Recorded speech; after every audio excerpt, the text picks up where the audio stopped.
Angke, seperti Bahkan itu. dulu ada pembantaian waktu di Jakarta. Bang Fajar cerita dong, itu kan banyak sekali perjuangan pendidikan yang luar biasa ketika orang tua ayah sampai kemudian sampai terus bagaimana cara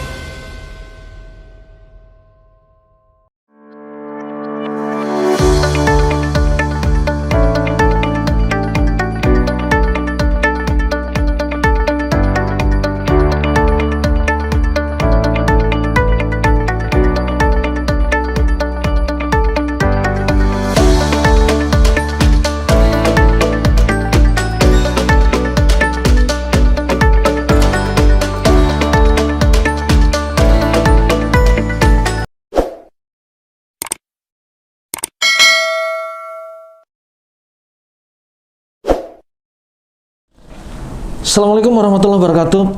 Salam sejahtera untuk kita, tabi pun, sahabat ASN dimanapun Anda berada, khususnya di Lampung. Kita berbincang di sesi kedua ini, kita akan bongkar sisi-sisi keluarga sedikit Bang Padra, mantan abang Jakarta, 91 kata orang. Ini Mbak Fitriani ya? Ya, betul, Fitriani. Gitu. Ya, itu semenjak kapan nikah dengan ibu kita? Oh, jadi saya nikah tahun 1998, Bang. 98 ya? Iya.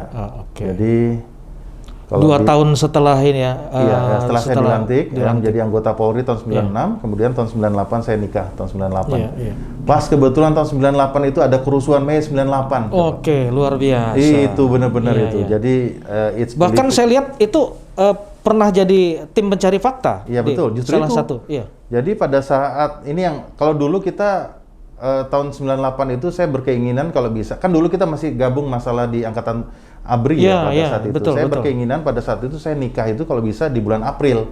Karena kalau di militer itu kan setahun itu 2 kali, April dan Oktober. Oh, iya, tradisi ya? Iya, Tradisi masih untuk itu ya. kenaikan pangkat. Saya kalau bisa nanti pada saat nikah itu di bulan Mei aja gitu. Tapi rupanya ya dari perhitungan artinya lebih bagus Maret lah daripada itu. Betul, katanya Mei ada kerusuhan Mei. Iya, iya. Itu semua pesta nggak ada yang terlaksana. Jadi pada saat terjadi kerusuhan Mei 12, 13, 14 Mei itu, saya bertugas di Badan Reserse Kriminal Polri, Barreskrim Polri, seperti itu. Saya bertugas di sana dan kita lakukan bagaimana Jakarta pada saat itu menjadi, wah itu benar-benar ibaratnya orang tuh sulit sekali, ibaratnya terjadi kerusuhan di berbagai tempat terjadi kerusuhan dan kami tidak pulang. Dari mulai kejadian kerusuhan tanggal 12, ya ke 12, 13, 14 sampai tanggal 21 Mei saya tidur di kantor. Luar biasa pada Iya, saat betul. itu. Jadi Kalau saya pada waktu itu memang kelihatan sudah nggak bisa ditunggu di nggak bisa Jakarta. ditunggu. Iya. Sedangkan kami pada saat itu nikah kan tanggal 28 Maret. 18. Ya, enggak, pas saya nikah waktu itu tahun 98 ya, tahun 98, jadi tanggal 29 Maret 1998. Nah, itu kejadian kerusuhan tuh bulan Mei. Jadi 2 bulan setelah kami 2 menikah bulan, pada iya, saat itu. iya. Ya itulah tadi perjuangan. Masih pengantin baru ya? Iya, tapi istri saya itu tadi karena tekadnya itu loh mendampingi seorang suami, saya tidak bisa keluar. Jadi ketemu ibu di Jakarta juga Iya pada betul, waktu itu? sama-sama pada saat itu kami kuliah di Universitas Pancasila di Jakarta. Oh, di Pancasila ya? Iya, Jadi iya. itu yang katakan tadi kita rezeki, jodoh, pertemuan dan maut kita Iya, tidak iya. tahu. Sama-sama jurusan hukum ya? Ya di Fakultas Iya, Hukum. Fakultas Hukum. Ya.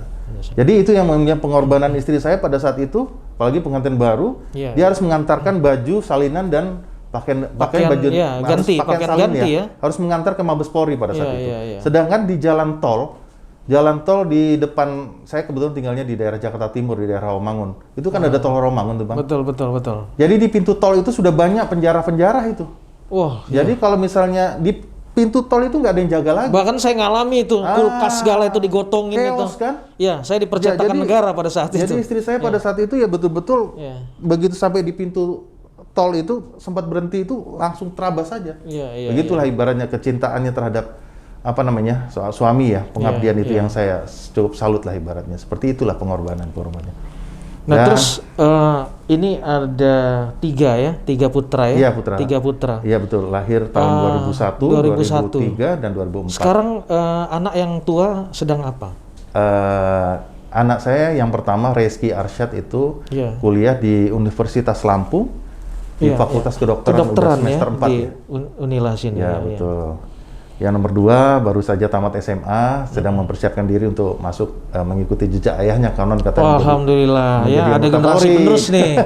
Iya kan, harus ada generasi penerus ya, biar benangnya jangan putus, benang merahnya. Yang nomor 3 itu masih SMA di Lab School, SMA Lab School di Jakarta. Di Jakarta. Iya, Saya sangat bersyukur kepada Allah Subhanahu Wa Taala karena saya pada saat pangkat Letnan 1 mendapat beasiswa Polri untuk mengikuti pendidikan S2 kajian ilmu kepolisian. Iya. Di Universitas Indonesia. Di UI itu dapat beasiswa ya pada waktu itu ya dari Polri ya. Saya kebetulan ya syukur alhamdulillah bersama-sama dengan Bapak Komjen Pol Dr. Andes Purwadi Arianto, dulu mantan Kapolda Lampung, satu angkatan dengan beliau. Kemudian satu angkatan sama beliau, MSI-nya ya. MSI-nya itu dari sana. Kemudian juga Bapak Komjen Pol Dr. Andes Agung Budi Marioto sebagai Irwasum Polri. Mabes Polri ya. Dan juga Bapak Komjen Pol Dr. Andes Firly Bahuri Ketua KPK. Iya. Oh, sama-sama satu ini ya. Sama-sama satu angkatan. Satu angkatan di S2. Ya, saya paling junior, ya beliau senior ya. Inilah senior, saya paling junior. Ya itu bersyukurnya seperti itulah. Kita tidak tahu seperti apa. Luar biasa. Itu terus saya lihat pernah ada ke Amerika nih. Kursus Serse sama Intel di FBI. Iya, betul. Gimana cerita supaya kaum muda ASN tahu nih? Ya, itu yang saya bilang tadi. Ayah saya itu mengajarkan saya itu adalah ilmu yang bermanfaat. Jadi pada saat saya masih kecil ya, masih belum remaja ya, kan saya ditinggal umur 12 tahun. Masih SD. Itu umur 8 tahun itu ayah saya sudah mengajarkan bahasa Inggris. Sedangkan kita zaman-zaman dulu kan dapat pelajaran bahasa Inggris kan dari SMP kan? Iya, dan pada waktu itu nggak banyak orang suka bahasa Inggris gitu loh. Jadi ayah saya itu sangat streng sekali gitu. Pendidikan itu ibaratnya buat modal kamu. Betul. Ya, kalau saya salah mengucap she shall and she shore, could you tell me how to get the PlayStation for here there? Seperti itulah kata-kata seperti itu. Itu yang berguna buat saya sampai ke ikut Abang None, karena kita harus mempromosikan wisata dan sebagainya. Betul. Nah, berkaitan dengan pendidikan di FBI itu, karena saya terinspirasi ayah saya itu dulu alumni dari California Highway Patrol. Kalau kita sering nonton film Chips, Bang El. Oke, dulu ya. Betul. Jadi saya pada saat kecil-kecil tuh sebelum ayah saya meninggal tuh suka cerita beliau kan. Idola kita itu dulu. Kalau itu dia Chips itu. Seperti itu. Jadi begitu saya Letnan 2, pada saat itu saya berkeinginan sekali untuk bisa dapat pendidikan ke luar negeri seperti apa. Secara tidak langsung pada saat itu saya di Badan Reserse Kriminal Polri itu ada pendidikan short course ya, Terrorist Crime Investigation. Tapi ini sebenarnya cikal bakal daripada pembentukan detasemen khusus 88. Berapa lama itu di FBI? Di Amerika? Kita short course ya. Itu short course itu sekitar 1 bulan sampai 2 bulan lah kira-kira. Apa yang didapat pada saat itu? Jadi kita dilatih bagaimana cara teknik interogasi, teknik profiling, teknik patrol. Betul. Seperti itu dilihat dia bagaimana pada saat itu kan di Indonesia juga ada, tetapi apa kelebihannya pada pendidikan mereka di sana? Ya sebenarnya ini kan kita semacam lebih kepada teknologi ya mungkin. Teknologi. Kita kan studi banding. Betul. Apa yang kita tidak dapat di sini kita dapatnya dari sana. Itulah gunanya kita melakukan pendidikan dengan short course itu, hal-hal yang menjadi baru, hal-hal yang baru ya kita pelajari. Sampai ada mesin deteksi kebohongan dan sebagainya. Iya, lie detector seperti itu. Ya banyak mereka udah lebih maju ya. Ya betul. Jadi sebelum masuk di FBI itu kita mengikuti namanya Law International ILEA, International Law Enforcement Academy. Itu pertama kali di Bangkok, Thailand. Nah itu tahun 2001 ya saya 2001 ya. Pertama kali World Trade Center. Nah disitulah saya pertama kali World Trade Center pertama kali saya dengar tuh kejadian WTC itu pada saat kami sedang di Thailand. Nah setelah itu baru bisa dari level Asia dulu. Level Asia baru bisa ke Amerika. Baru bisa ke sana. Oh, ketat sekali strict. Itu strict sekali pendidikan di sana. Karena katanya TOEFL-nya juga berpengaruh dong. Kalau kan ada standar ya. Betul. Masuk Amerika. Strict sekali gitu. Jadi kalau kita masuk ke negara di negara seperti Amerika itu sangat strict sekali. Apalagi kan ada kejadian World Trade Center, ada kejadian banyak yang harus diperhatikan. Tapi memang sangat berguna sih kita mengerti namanya crime scene. Crime scene itu ada tempat kejadian perkara. Bagaimana di dalam pengungkapan suatu kasus itu yang betul-betul harus di dalam itu adalah tempat kejadian perkara. Makanya itu kepada tim penyidik atau penyelidik itu pada saat bertugas itu sangat berguna. Kalau bisa zero accident ya, nol kesalahan. Ya betul, harus betul-betul strict dan memang harus apa namanya sesuai dengan apa namanya kita serius dalam menangani itu. Kita minta keterangan. Kan kita sering lihat kalau film-film misalnya Law and Order. Betul. Kemudian cerita tentang apa namanya file X-File atau apa gitu kan, seperti itu film-film. Cerita-cerita apa tentang agen-agen kriminal ya. Dan kita juga melihat bagaimana pada saat kita dikasih sama officernya pada saat itu. Jadi misalnya pada saat patrolman, pada saat kita tugas untuk patrol. Jadi kita semua fungsi kayak di sini kan ada 5 fungsi. Betul. Ada fungsi preemptif, preventif, sampai represif. Nah pada saat kita patrolman itu betul-betul kita mengikuti perjalanan bagaimana kita melihat segala sesuatu tentang kejadian tindak pidana di lapangan. Ya, itu ada kamera yang betul-betul pada saat kita berada di dalam itu perlengkapan betul-betul full. Artinya itu menghindari daripada nanti ada SOP yang salah Ya, kan gitu. Betul. Itu kamera itu yang saya tangkap seperti ini rupanya. Kenapa mobil itu harus berada di belakang daripada di depan? Karena itu kamera itu yang bermain.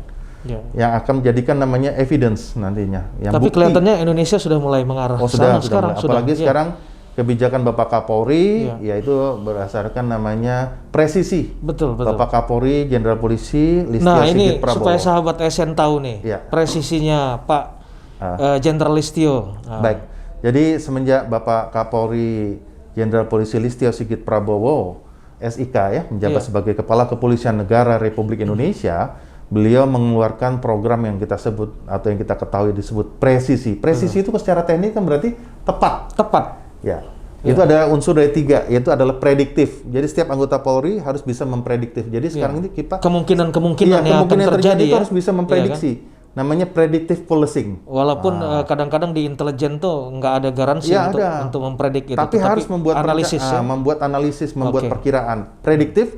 Yang kedua adalah responsibilitas. Responsibilitas ya berarti ya seperti kalau kita ada laporan harus cepat.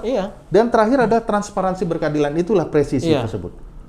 Dan beliau membuat transformasi Polri yang presisi itu, beliau membuat roadmap untuk pembenahan terhadap transformasi Polri yang presisi itu adalah pembenahan terhadap organisasi, pelayanan publik, kemudian juga di dalam operasional, dan terakhir adalah pengawasan. Nah, khusus ada di selain daripada roadmap tadi yang 4 program, yang 4 kegiatan yang perlu beliau dicanangkan ada 16 program. Ya 16 program, ya terutama kalau kami bertugas di bidang humas itu adalah pemantapan komunikasi publik. Seperti kegiatan ini. Iya, ini salah satunya. Ya, salah satu biar masyarakat lebih bisa mengetahui. Jadi biar masyarakat di rumah aja, kita yang ngobrol, kita yang akan bongkar persoalan-persoalan yang ada. Dan juga perlu kami sampaikan juga bahwa sekarang sudah era digital 4.0. Betul. Ya, Polri saat ini sudah menganut seperti itu. Sekarang coba pembuatan SIM. Saya lihat Polri salah satu number 1 loh, jadi leader loh untuk ini. Sahabat ISN dimanapun berada, apabila memerlukan bantuan Polri, silakan di-download di aplikasi atau di Play Store. Itu yang saya mau tanya tuh. Itu gimana ceritanya ketika program itu dibuat tuh? Katanya ada cawi-cawi juga Pak Padra. Ya, jadi ini adalah program Bapak Kapolri. Jadi artinya ini bisa warga masyarakat bisa mendownload nantinya, yaitu di Play Store. Nah, seperti ini kira-kira. Nah, nanti kalau udah didapat namanya aplikasi Polisiku. Nah, dari aplikasi Polisiku itu di-download, nanti di situ kita harus mengisi identitas kita. Ada kemudahan yang ada di sini, ada beberapa fitur-fitur yang ada. Fitur-fitur yang ada itu adalah mencari kepolisian terdekat di sini. Dan kita mempunyai comment center. Comment center kita ini adalah bertugas selama 24 jam. 24 jam ya? Ini seperti ini, ada tombol darurat. Tombol darurat ini adalah untuk mengetahui minta bantuan polisi yang terdekat di sini. Seperti kita sekarang berada di wilayah Tanjung Senang. Di sini ada polseknya, atau Polresta Bandar Lampung, atau Kapolda, seperti itu. Cukup kita menyentuh seperti ini, sudah diketahui identitas kita ada di mana. Nanti polisi kita pencet di sini, inilah nomor teleponnya. Seperti itulah kira-kira. Itu kalau kita berada di wilayah kita. Begitu juga wilayah kita ini bukan hanya polisi yang bisa dibantu. 24 hours. Jadi kita minta bantuan. Jadi ibaratnya ini sekarang ada namanya comment center, itu adalah K3I. Apa itu K3I? Apa K3I? K3 itu adalah pusat komando, pusat kendali. Pusat komunikasi dan informasi. Nah, ini yang saya katakan tadi. Apa informasinya? Yaitu pengaduan masyarakat. Ada pengaduan masyarakat secara presisi. Ini yang saya katakan tadi. Silakan apabila warga masyarakat melihat adanya kejadian tindak pidana ataupun juga ingin melaporkan suatu pelanggaran tertentu yang dilakukan baik dari anggota Polri, silakan melalui Dumas Presisi. Itu bisa diketik, bisa juga video ya? Bisa, dikirim, ya? bisa. Itu bisa melalui pengaduan. Karena di sini ada beberapa lambang-lambang, ada Bitpropamnya ada, Inspektorat Daerahnya ada, Reserse ada, ya Humas juga ada, dan TIK. Tinggal apa yang mau dibutuhkan? Tinggal apa yang mau dibutuhkan. Ya. Dan juga di dalam pelayanan Polri ini juga kita bisa ke kota yang lain. Misalnya kita berada di Provinsi Lampung. Kalau di Provinsi Lampung kan kita sudah satu wilayah di sini. Betul. Kita mau ke Palembang, ada keluarga kita di Palembang nih. Ya, di OI kita perbatasan kan. Nah, pas kita mau dari Lampung ke Palembang. Kita bisa minta tolong, mohon bantuan Pak, ada keluarga kami di daerah Oki atau Oku, memerlukan bantuan misalnya kesehatan atau bantuan ambulan, ada pemerintah. Ini dia fitur-fiturnya. Jadi aplikasi ini satu kali klik polisi segera hadir. Ya, segera itu untuk aplikasi yang bersifat Android ya. Artinya ada juga yang panggilan darurat yang biasanya orang jadul biasanya. Nah, gini Bang Pandra, ini kalau di daerah-daerah yang sulit signal nih. Ya. Ini apa antisipasinya? Ya, kita telepon pakai yang biasa, yang saya bilang sistem jadul, namanya 110. Silakan nanti diberitahukan kepada para keluarga, kerabat kita, sahabat kita, apapun juga keluarga terdekat kita yang kita cintai, yang membutuhkan pertolongan atau kehadiran Polri. Silakan pencet atau tekan nomor telepon 11110